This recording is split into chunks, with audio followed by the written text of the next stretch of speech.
Good afternoon, and welcome to today's webinar, Poor Power Quality, the largest cost reduction opportunity in the plastics industry today. My name is Jim Colari. I'm the editorial director of Plastics Technology magazine, and I will be your moderator today. Joining us are presenters from MachineSense Prophecy Sensorlytics LLC and Novatech. It's my pleasure now to turn the program over to John Kraft, Novatech's Technical Marketing Manager. John?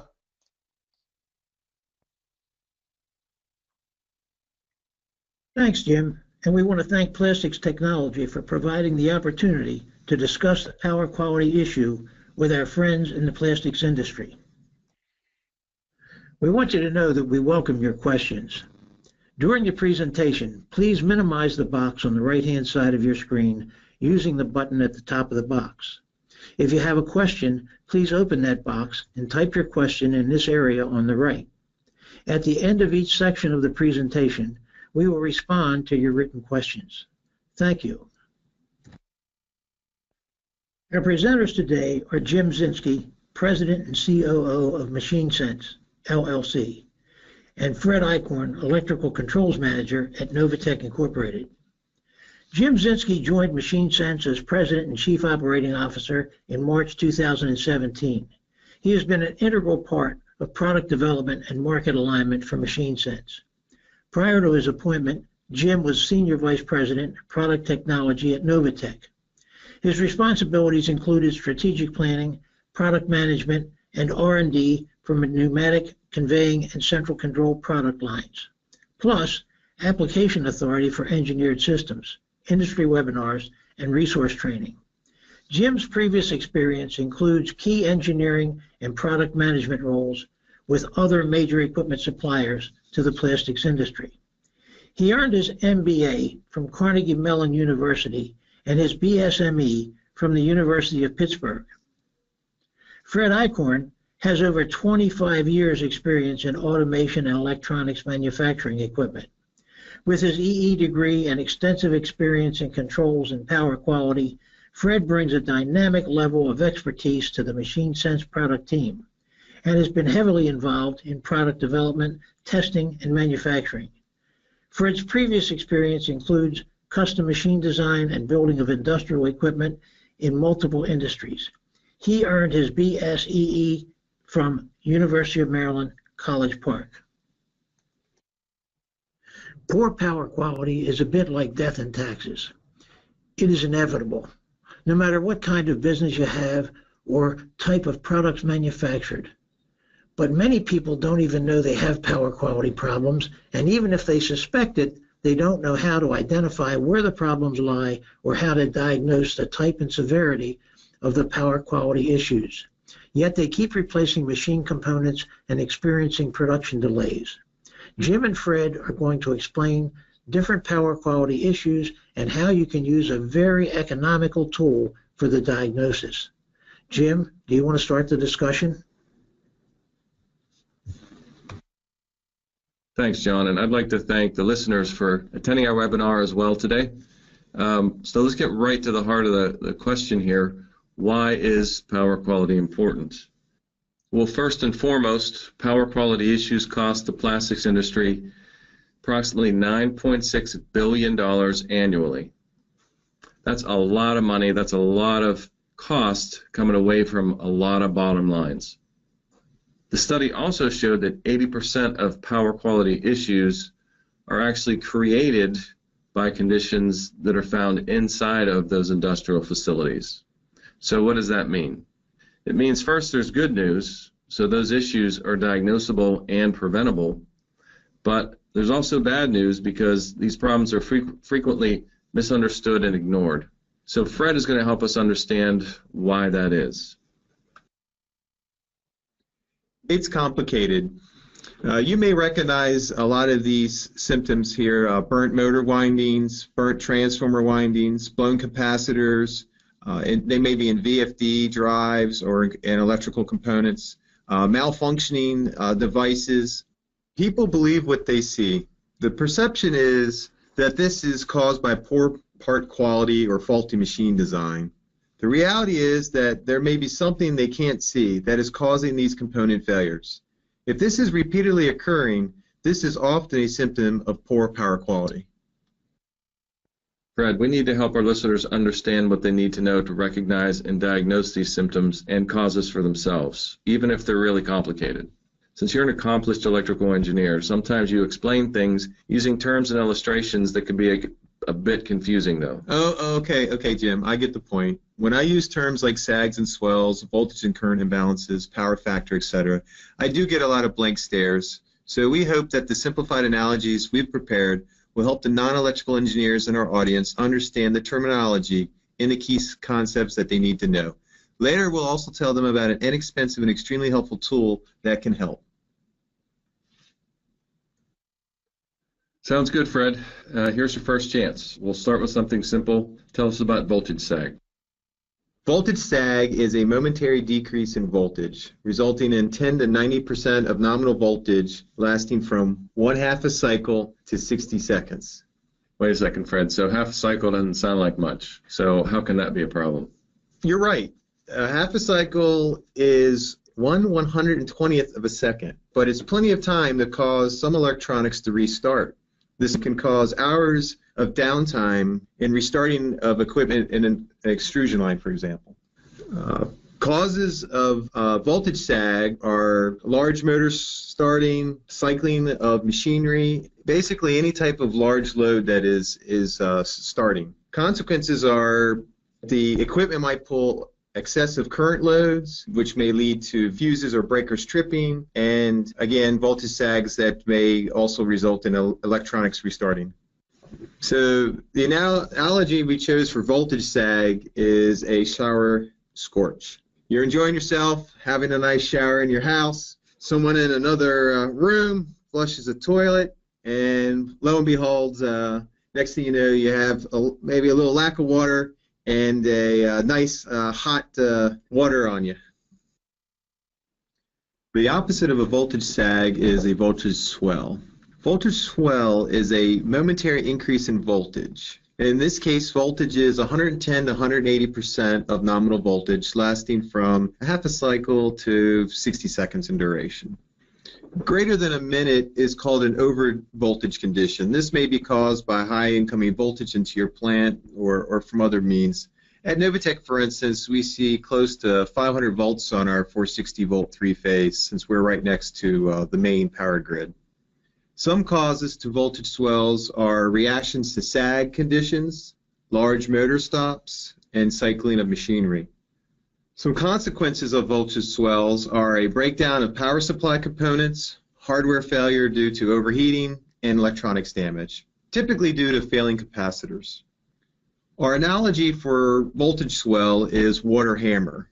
For example, we have a faucet fully open and we quickly close it. You may hear knocking in your pipes. This is caused by high pressure in your water lines, just like voltage swells and power lines. Before we move on, I just wanted to quickly point out that 87% of voltage disturbances are caused by sags or swells. Like Fred said, we're moving on. We're moving from short duration voltage issues to another problem, voltage imbalance. This means the voltage values between the voltage phases are not equal. It's typically caused by unequally distributed single-phase loads in a facility's power distribution network. We'll illustrate the problem with an example. The graphic shows a 460 volt three-phase supply voltage feeding a single motor, and the voltage across all three phases is equal, and so it's balanced.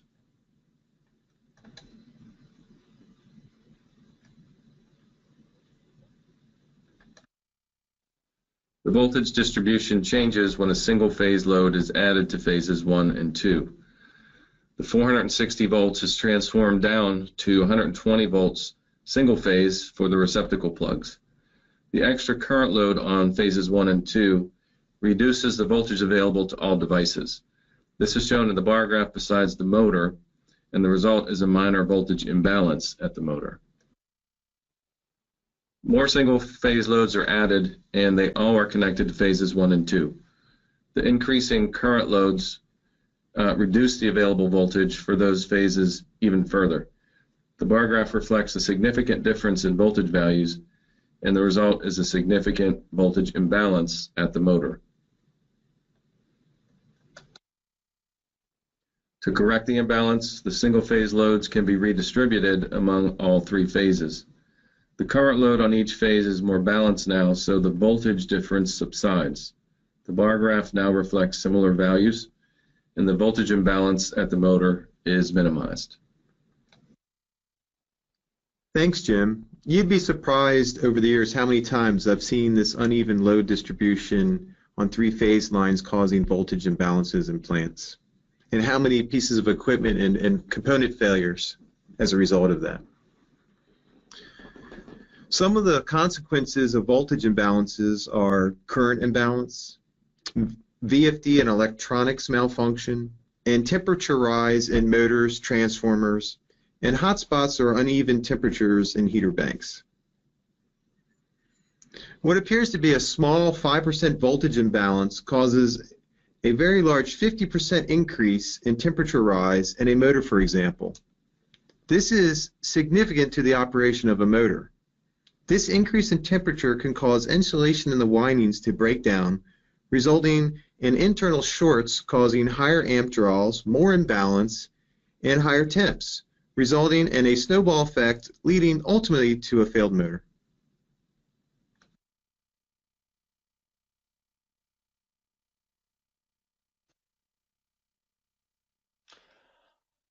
Thanks, gentlemen. There is a question.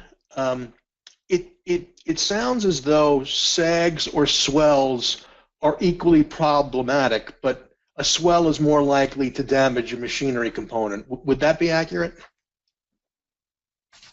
That's absolutely correct, Jim. A voltage sag can blow capacitors and can have harmful effects because of the increase of voltages above the rated values of the components, where swells would typically be more passive and just create some type of reset or system fault type of conditions.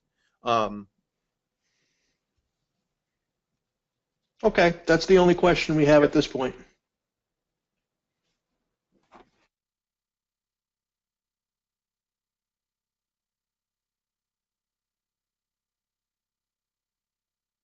Now we'll continue with one of our more difficult power quality terms, harmonics. We'll start with some definitions. In the US, AC voltage or power supply is 60 Hertz. That's 60 cycles per second. Voltage and current waveforms have a 60 Hertz sine wave. Harmonic. And a harmonic is an integer multiple of the supply frequency.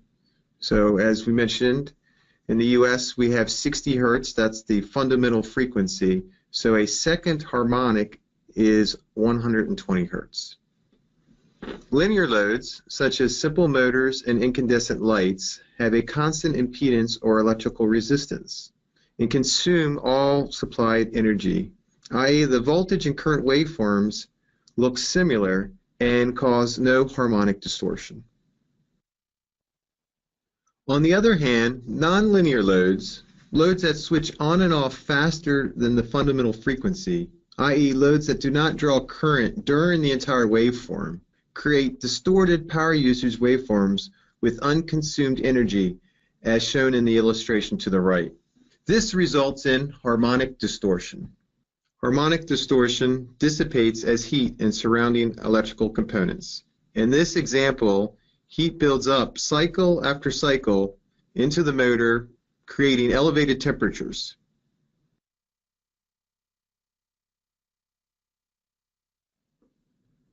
Another effect of harmonics is power loss. The analogy we'll use here is spark knock in a car engine.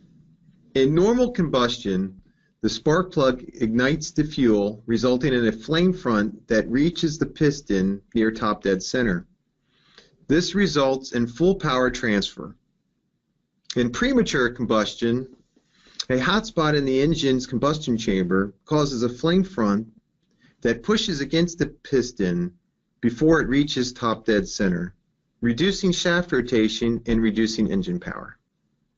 Similar to the normal combustion example just described, The fundamental waveform delivers full power to the motor. The devastating effects of the third harmonic is shown in the illustration below. As the fundamental waveform in purple is reaching its peak, the third order harmonic in light blue is reaching its minimum value, heavily distorting the waveform as shown in red, and the resulting power delivered by the motor. Harmonics are caused by VFD drives, laptops, laser printers, electronic ballasts, fluorescent lighting, and DC power supplies. Anything that converts AC to DC power. Some rules of thumb for harmonics: lower harmonic frequencies are more damaging. They have more energy. Higher frequencies have less energy, but they tend to affect communications and control equipment. Total harmonic distortion, or THD. Acceptable maximums are 5% for voltage and 10% for current. We're in the home stretch now. The final term we'll review is power factor. It's another confusing topic, so we'll turn to the king of analogies to help. First, let's define power factor as the percentage of electrical power doing useful work. That could be delivering heat or mechanical energy. In the case of heat in the lower left, nearly all the power used is converted to useful energy. That's 100% active power, and the power factor is approximately 1.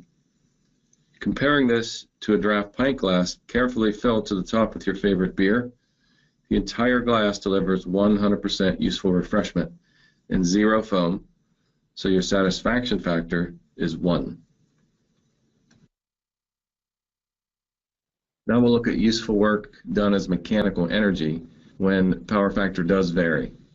When we have an inductive load like a motor, we have part of the power that's used for active power, which is turning the motor, and part of the power is used for reactive power, which is used to power the magnetic windings. Those two components of power add together to create apparent power. That would be equivalent to a draft pint glass with a quicker pour, where we have 70% of the glass filled with beer and 30% of the glass filled with foam. The result is you're less satisfied with your draft. With the motor, the power factor is reduced. Power factor is important for a couple of reasons. In our example, you only drink the beer from the glass, but the glass has to be big enough to hold the beer and the foam. Otherwise, the capacity is exceeded. With the motor, the power company charges for active power, similar to beer only, but must supply service for the complete apparent power. In your facility, the motor performs work using only active power, but your switchgear and wires must carry the full apparent power to prevent overheating. Following up on power factor, there are some important facts to consider. A power factor of 0.9 to 0.95 is considered healthy, but typically in plastic plants we see a power factor of 0.75 to 0.8, which is kind of low. Utility companies will typically penalize for low power factor. Switchgear and wire must carry extra load due to low power factor. Power factor can be corrected in the case of motors using power factor correcting capacitors, and for a facility typically done by the use of auto-adjusting capacitor banks. Well, that completed the power quality terms we were defining for you. Now let's take a moment to describe why power quality is a growing problem. Variable frequency drives are more and more prevalent as we continue to try to optimize energy usage in our process and throughout our plants. This creates significant potential for power quality issues. The proliferation of electronic devices. DC power supplies that are used to power up electronic devices create harmonics and add to power quality issues. Memory, digital logic, and I/O boards used in these devices are also susceptible to power quality issues. Plant expansions and inadequate planning often lead to unbalanced phase loads in your power distribution network throughout your plant, resulting in unbalanced phase voltages. Continuing on our last slide, we see that more and more devices in a production cell cause harmonics. Many of these are caused by energy-efficient devices or modern electronics. VFD drives for optimal conveying energy usage, VFD drives for optimal drying and energy usage, solid-state relays used for precise heat control, and DC power supplies used to power controls. At your injection molding machine, typically VFD drives are used for optimal process control and energy usage as well. Servo drives for speed and precision, typically used in robots. Solid-state relays for precise heat control, and again, DC power supplies for PC and PLC-based controls. As our production cells expand in our facilities, we often see high harmonics and voltage imbalances. In addition to drives, heaters, and controls, energy-efficient lighting causes harmonics and power quality issues. Thanks, Fred. That finishes the discussion on power quality issues and related problems. Before looking ahead, let's circle back to the impacts of poor power quality on our businesses. As we mentioned at the top, there are billions of dollars lost to power quality issues in the plastics industry each year. That's a staggering number that includes so many negative impacts on both our operations and our end customers as well. Component equipment failures can represent large single expenses, but even small repeated costs add up quickly. Lost production time is the most frequently mentioned headache for customers we talk with. It leads to cascading problems with operations, cash flow, and customers downstream in the supply chain. These impacts really do beg the question, what can be done to avoid them?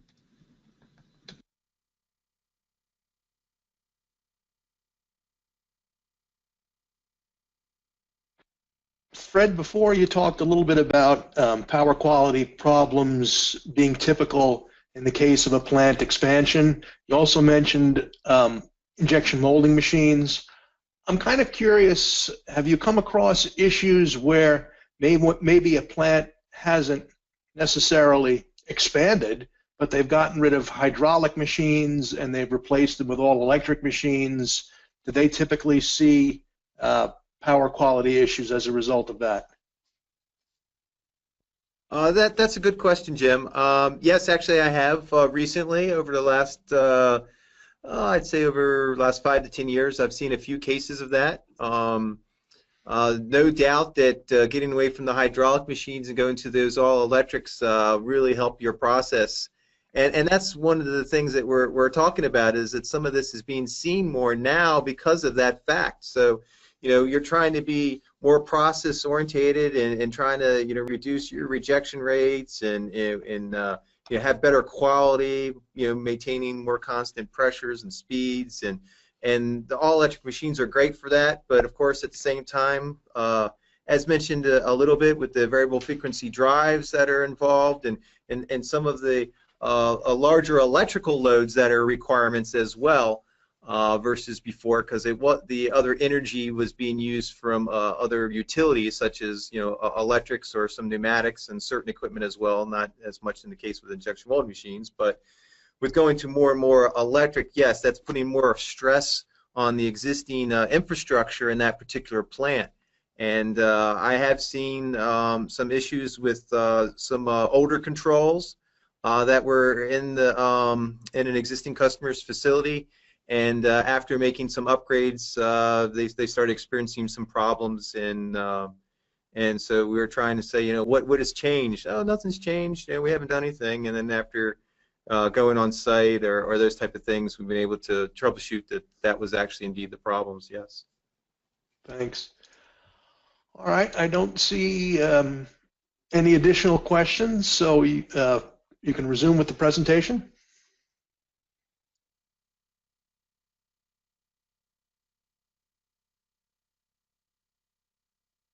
Before we move forward, let's make a final case for power quality diagnosis. If we look at plastics as a process industry, most equipment is powered by electricity.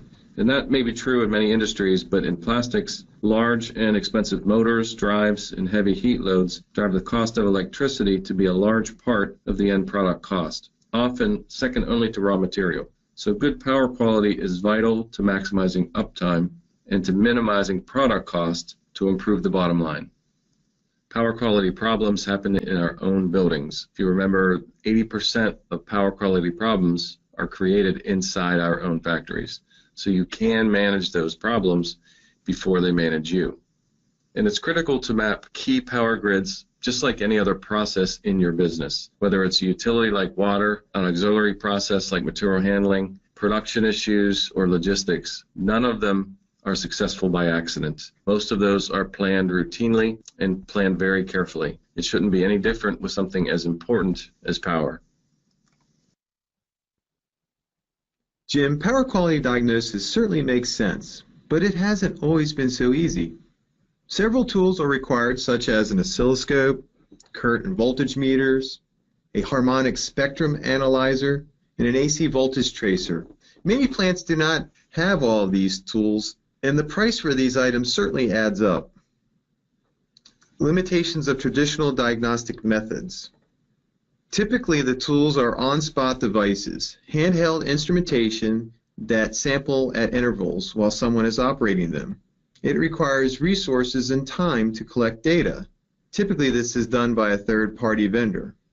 Data is captured at a point in time, but process loads vary throughout the day or week or even throughout the year. So the data collected might not always catch hidden issues in your plant. Typically, this results in a high investment cost, well over $10,000, just to collect the data. Once the data is collected, often this requires an EE or third-party expertise to understand. Lastly, you must record or manually upload data for future comparisons. This is a critical step in helping understand power quality issues at a later date. Now there's a new way to diagnose, the MachineSense Power Analyzer. MachineSense Power Analyzer is like an MRI for your machines. It diagnoses poor power quality issues and gives focus to corrective action efforts. Unlike traditional on-spot tools, it has a 24/7 monitoring capability. This can be used to spot trends that are based on time intervals that may require longer periods of time and historical data to spot, and to identify anomalies that may not be seen with on-spot tools due to timing of when these events occur, such as on off-hour schedules. It replaces a number of diagnostic tools and has a dramatically reduced investment cost. It is simple to use and no specialized training is required to operate.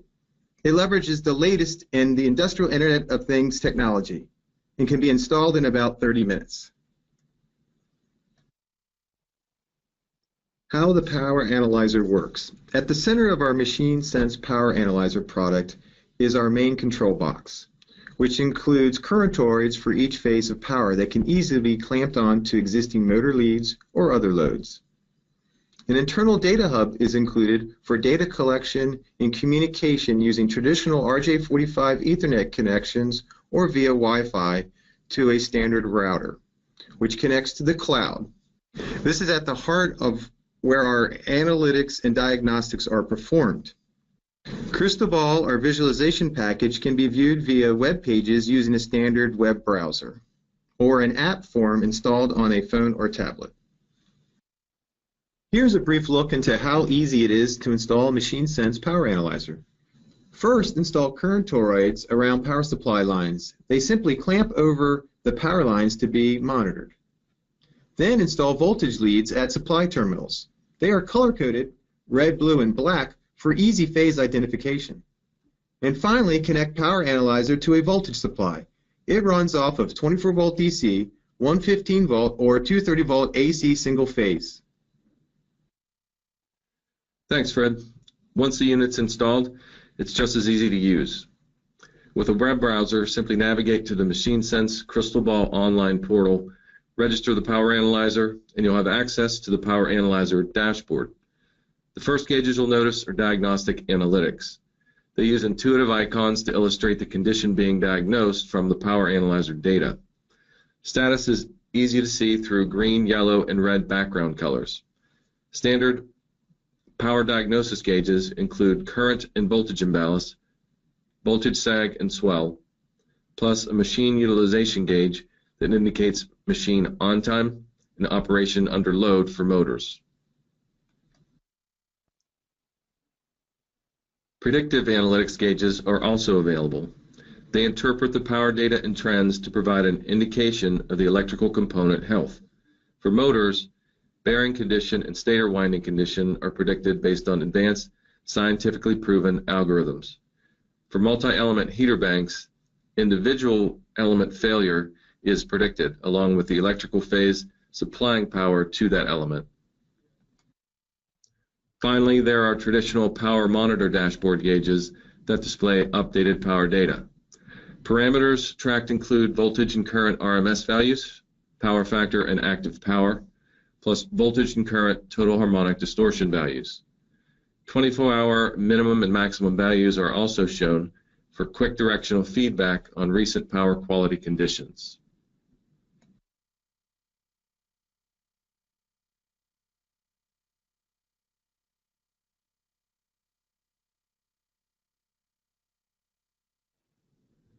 Prophecy's cloud servers keep historical data up to 6 months.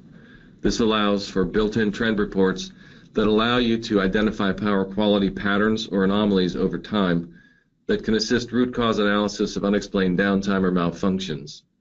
Energy consumption is also tracked, so you can manage peak usage for large assets or compare usage between assets in similar processes. Last but not least, all account users can elect to receive Power Analyzer alerts via email or SMS text. The information includes the asset name, gauge description, alert description, and associated maintenance advice. This information is also contained in MRO reports available through the Crystal Ball web portal.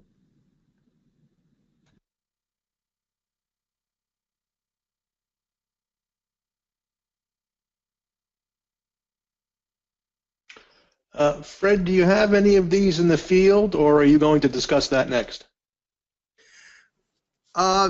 We do have a number of these in the field. We've been doing betas now for a number of years, and we have also been selling these. These are available at our website, but I'll get into a couple of the case studies a little bit later and how we've applied this in the field. Okay, that was the only question.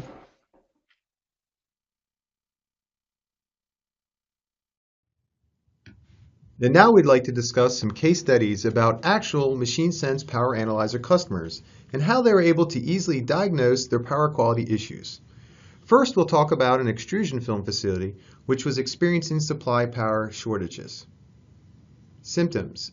Every night, the customer was experiencing what appeared to be regular repeatable power shortages, causing unexpected water cooling unit shutdowns and 2 extrusion lines to slow down, resulting in reduced output capacity. The diagnosis. Using a MachineSense Power Analyzer already installed on their extruder, a drop in power consumed, drop in voltage, and rise in current were found around 2:30 a.m. each day. The specialist cure. The local power company was contacted and shown the data from the power analyzer. They were able to identify a nearby industrial facility on the customer's same supply line who had recently installed a very large inductive load, i.e. low power factor machine, which started up at 2:30 a.m. each day. The power company increased amp service to the extrusion facility and the nearby industrial facility, and the problem was solved. By the way, for more information on this case study, there's an article in the October issue of Plastics Technology. In the first case study, we found that the power supplied from the power company was causing production issues in their facility. In this second case, we find that their troubles are caused by problems inside of their own building. The setup: a 5-story office building with test lab equipment. Symptoms: frequent electronic device lockups and excessive blower motor heat. Diagnosis: the power analyzer found excessive total harmonic distortion and current imbalance during the first shift.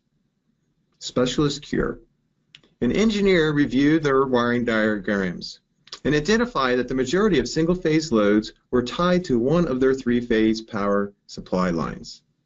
The recommendation: a balanced single-phase load configuration across all 3 supply phases. In addition, total harmonic distortion from laptop power supplies and lighting circuits were found. They were mitigated with THD filters that were installed.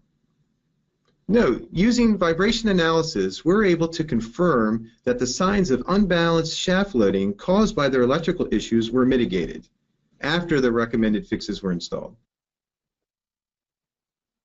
In this last example, we see how the Power Analyzer's advanced analytics can be used to diagnose an equipment's power-related problem. The setup, a PET sheet extrusion line with a dedicated dryer and hopper. The hidden problem, a single element failure and a multi-element heater bank. The outcome without diagnosis. The dryer maintains temperature, but other elements are overworked. Eventually, additional elements fail, and temperature reduces, and proper set point can no longer be maintained. Material stays wet. Obviously not a good thing.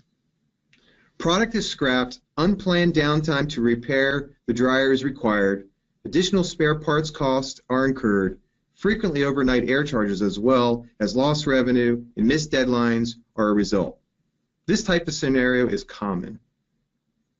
Outcome with diagnosis courtesy of the MachineSense Power Analyzer. Through advanced heater analytics, we are able to detect element failure and which phases they affect. Scheduled downtime to repair the dryer can be made without the chaos of a down process line, avoiding unplanned downtime, scrap, and costs associated with equipment and process failure. Okay, I guess it's time to close things out for today. Thank you very much for attending. We appreciate your input. Please don't hesitate to contact either Fred Eichhorn or Jim Zinski. Their contact information is shown in the lower left-hand corner of the screen. Thanks again, and I'll turn it over to Jim Colari to close out. Thank you, John. I'd like to thank Jim and Fred for their informative talk and all attendees for their attention and interaction. This webinar was recorded, and all registrants will soon receive an email that will link you to this presentation on the Plastics Technology website, ptonline.com. Please feel free to listen again at your leisure, or forward the link to any of your colleagues who could not be with us today. And Fred, as I was giving that closing spiel, someone asked a question about cost. So maybe you want to address that briefly. Certainly, Jim. The MachineSense Power Analyzer comes in two different models, two basic models. There's a 100 amp current toroids for smaller machines.